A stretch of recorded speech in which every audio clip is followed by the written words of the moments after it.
শান্তিপূর্ণভাবে যাবেন। আমাদের পরবর্তী কার্যক্রমের ব্যাপারে আমরা দায়িত্বশীলদের মাধ্যমে আমরা মেসেজ দিব। হ্যাঁ, আমাদের নির্বাচনী কার্যক্রম কিভাবে শুরু হয়ে যাবে সে বিষয় নিয়ে আমরা মেসেজ দিব। মার্কা পাওয়ার পরে আমাদের আনুষ্ঠানিক প্রচারণা শুরু হবে ইনশাআল্লাহ। এখন আজকে দুপুর 2টায় ফরিদগঞ্জ 4 আসনের প্রার্থী ঘোষণা করা হবে এবং হাজীগঞ্জ 4 আসনের প্রার্থীরা বাছাইয়ের পর্বে ঘোষণা হবে। আমাদের জেলা আমির এখানে প্রার্থী আছেন ফরিদগঞ্জ 4 আসনে, আর আমাদের শাহরাস্তি হাজীগঞ্জে আমাদের অবশ্যই প্রার্থী আছেন। তো আপনাদের যাদের সুযোগ আছে দুপুর 2টায় আপনাদেরকে দাওয়াত করা হলো, আপনারা আসার জন্য। ঠিক আছে, ইনশাআল্লাহ যারা সুযোগ আছে আপনারা আসবেন।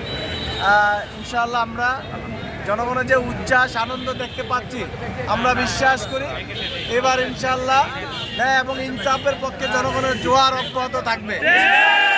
দাঁড়িপাল্লার বিজয় নিশ্চিত হবে, বৈষম্য মুক্ত বাংলাদেশ হবে।